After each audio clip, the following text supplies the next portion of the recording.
How's it going? I am doing well, Bishal. Hey, congratulations on It Lives Inside. Thank you so much, my friend. I really appreciate it. I know this is a terrific movie. I was looking forward to this. I don't know, either that I just love horror or I just wanted to see like Asian tales being Uh, told on screen. And this was very unique, I will have to say. Thank you. I'm so glad to hear that. So we have to know is what was the original idea that was behind for your film? Well, a lot of this actually came from a story that my grandfather told, a kind of ghost story that I heard growing up. And it was about essentially, he went to meet a family friend as a young man in India. And his family friend's daughter had this mason jar that she would talk to, an empty mason jar. And one day he said, "Hey, there's nothing in this jar, right?" And he got mad, or she got mad, and she opened the jar lid and kind of flung something at him, and nothing came out. But supposedly he went home and just all these strange things started happening to him. The big one was one time he left a pack of peanuts out and he turned around and he heard chewing. And when he looked back, the peanuts were gone. And my grandfather was just out of there. He just left.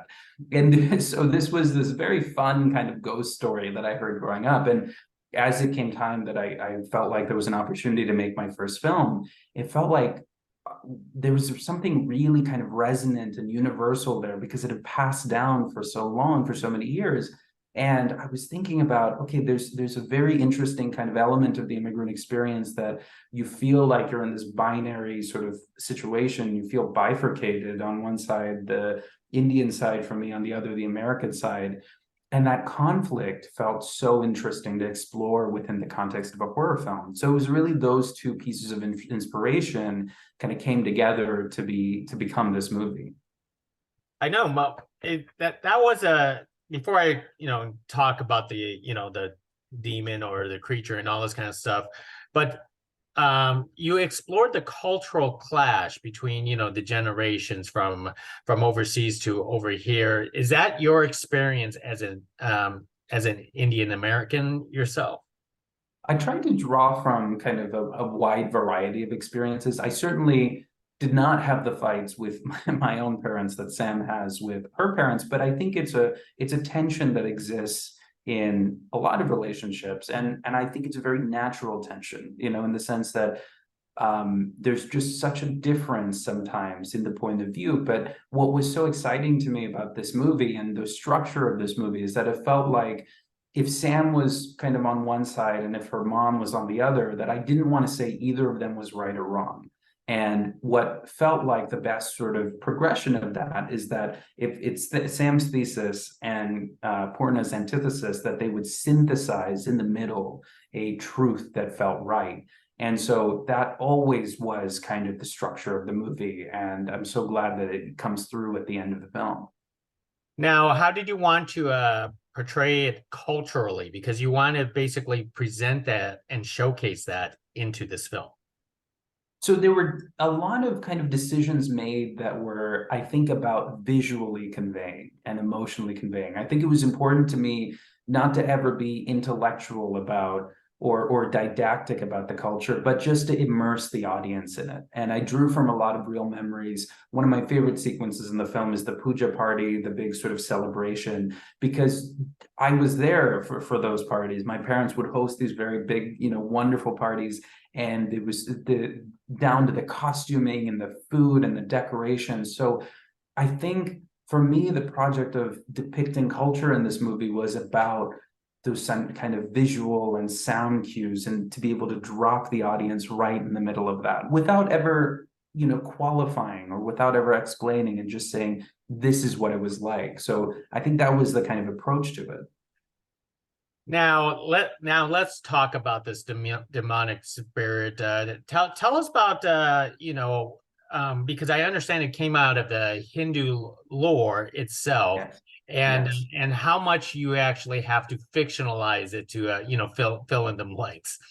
Well, a lot of it, I mean, I was shocked at how universal of a monster this was, in the sense that I was shocked at how kind of it was an uber boogeyman. It was from our culture, was the embodiment of fear, this thing that feeds on anger and hatred and loneliness, it has these properties. It can become invisible. It can shapeshift. It's a flesh eater. Certain mantras and offerings can ward it off. So really a very large amount of the film, I was just drawing from what is known about the Pishash, right? And so it felt like that mythology offered so much that we could pull from. And it was really then the kind of mythology of the jar itself, which I was pulling from my grandfather's story. So it was an opportunity to take this very rich mythology and add one more element to it based on a kind of personal story that I had heard growing up. Now, I want to end this with the best part is the creature feature design. Tell us about how the process of getting the final look of the Bishash. Absolutely. I mean, the genius of that monster comes from Todd Masters, is a brilliant creature designer, and he's done so many of these iconic monsters in the past. But we were trying to balance kind of the cultural sort of look that comes from the text that we had found, from the images, the illustrations that we'd found. And we were trying to say, okay, let's balance that with also some of our favorite movie monsters, because I think this is a movie is such a love letter to my favorite horror movies. And so we were talking about Pumpkinhead and The Fly and Hellraiser and of course Nightmare on Elm Street, 3 and 4 with the faces on the chest. So we were paying all this homage, and at the same time, we were trying to take the sort of cultural illustrations and think about what does this look like in 3 dimensions? What does this look like in our physical reality? And we tried to design it to be, continually refine that design to be more and more the embodiment of evil. I mean, early designs felt a little more animalistic, but then we kind of honed it in to feel like this thing is the embodiment of hate and anger and loneliness. And that when you see it on screen after really spending a vast majority of the film building up to it, that you feel like it is evil incarnate. It sounds like you had such a delight on filming it. Was it challenging to film something like this? Because, creature features and invisible creatures and all this kind of stuff, that's just pure movie magic. It is pure movie magic. And honestly, like there certainly are challenges to it, because you're essentially having a conversation with the audience years before they're going to see it. And you're thinking about, what do they need to see? What is their expectation? How do we subvert it? But there's really no more fun that you can have, I think, than making a movie like this. And especially in those action sequences, in those horror sequences, it was just such a blast to do. And it felt like we were using such a wide arsenal of tools.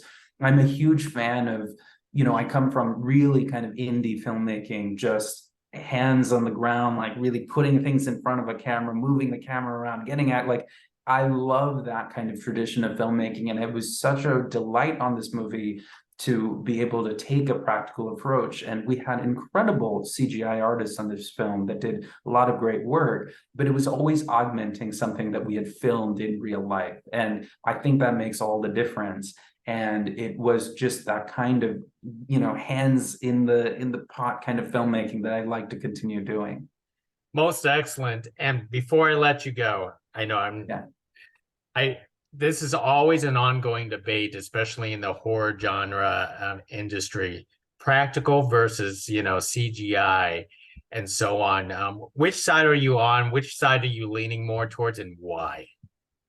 I find myself loving CGI as a tool, and what it can do for visual, the visuals of a movie is unbelievable. And I am certainly not against CGI, but I also think that there's a discipline that comes from really blending the two. That's where I want to live. I want to shoot things for real that we can build on, that we can understand the physics of, that we can understand how this ray of light from over there is hitting this exact thing, what kind of chromatic aberration it's creating through the lenses. So those things are very important to me, to create that sense of reality for an audience. At the same time, how can we use CGI then to build on that and create a bigger world than the audience ever expected? So I really see myself trying to bridge the two as much as possible and use them in the way that my favorite filmmakers have used them.